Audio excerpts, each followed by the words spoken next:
Why did men a few decades ago look this old in their 30s, while men in their 40s today look like they just got carded at Whole Foods?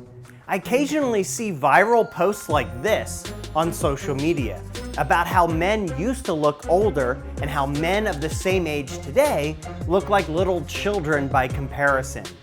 And when you look through the examples shared online, it does seem kind of weird. How is this guy only 21? This is The Rock in high school?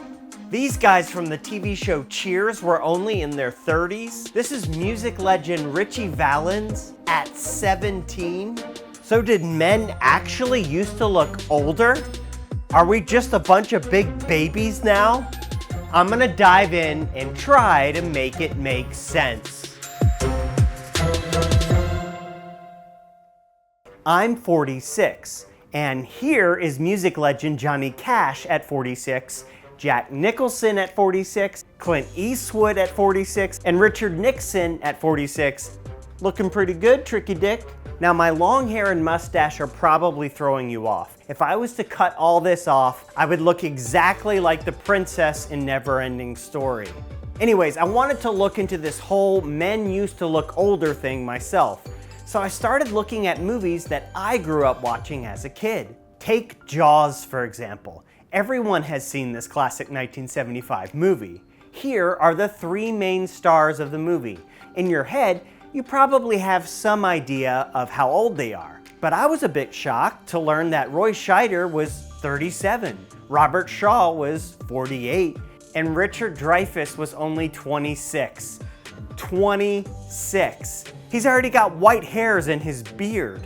Here's Dreyfuss at 27, and here he is in Close Encounters of the Third Kind at age 28. What? The 1985 movie Cocoon is about a bunch of elderly people at a retirement facility who stumble upon some aliens. Here's a shot from the movie of some of those elderly people. This is Wilford Brimley. He's only 49 here. 49!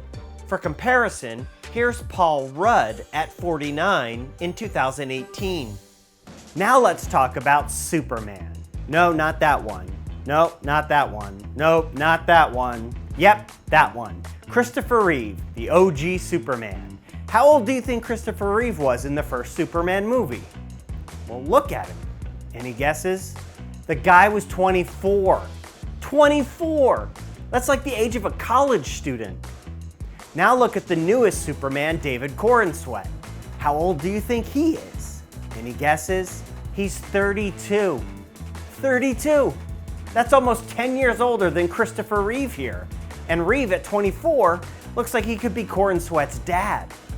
So what's going on here? There's actually quite a few rational explanations, and I'm gonna get into those. But first, let's bring up the big conspiracy theory. Conspiracy theories, while overwhelmingly baseless and unfounded, are often fun.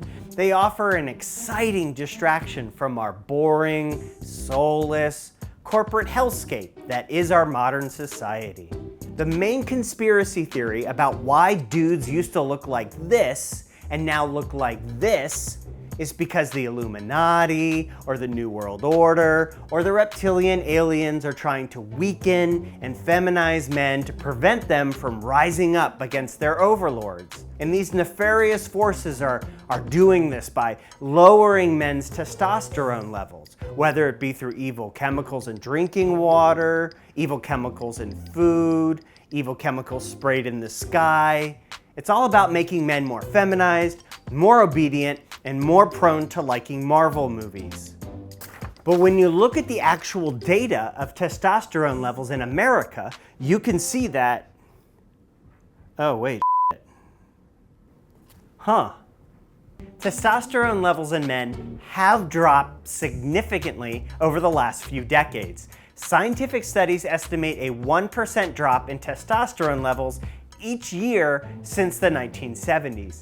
Research also shows that the average 20-year-old man today may have testosterone levels comparable to a 70-year-old in the 1970s.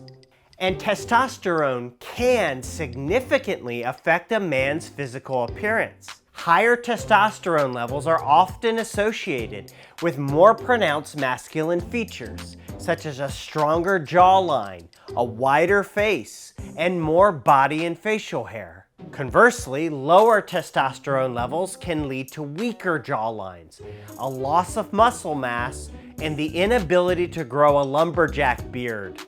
This drop has been attributed to rising obesity rates, more sedentary lifestyles, and rising stress and mental health issues.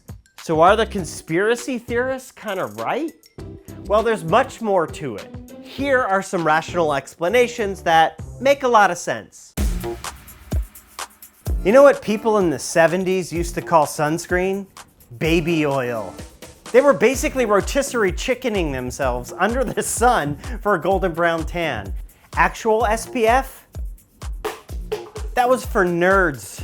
But now SPF is the new holy water. People are slathering it on every 2 hours, looking like glazed donuts. When you look at charts tracking sunscreen usage, you can see that at one point, hardly anyone actually used it. The sun's ultraviolet or UV rays cause premature aging of the skin, and it's responsible for up to 90% of visible skin aging.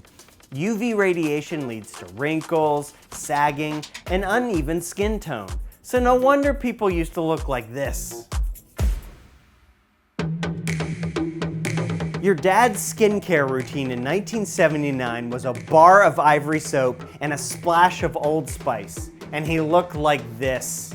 Today, people have entire 10-step rituals like they're Patrick Bateman in American Psycho. Hyaluronic acid, retinol, vitamin C, glycolic cleanser, niacinamide, and so on. All this stuff decreases wrinkles, tightens the skin, removes blemishes, and delays aging. So now everyone's face looks like the Gerber baby. Everyone used to smoke cigarettes. Everyone.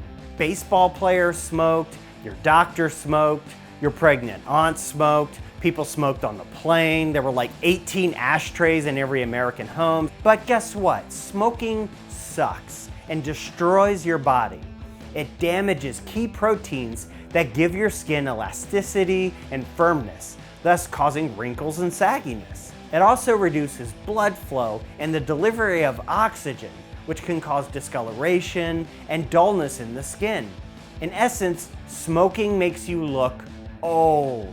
And people don't really smoke anymore. Cigarettes are now social suicide, looked down upon as backwards and uncouth.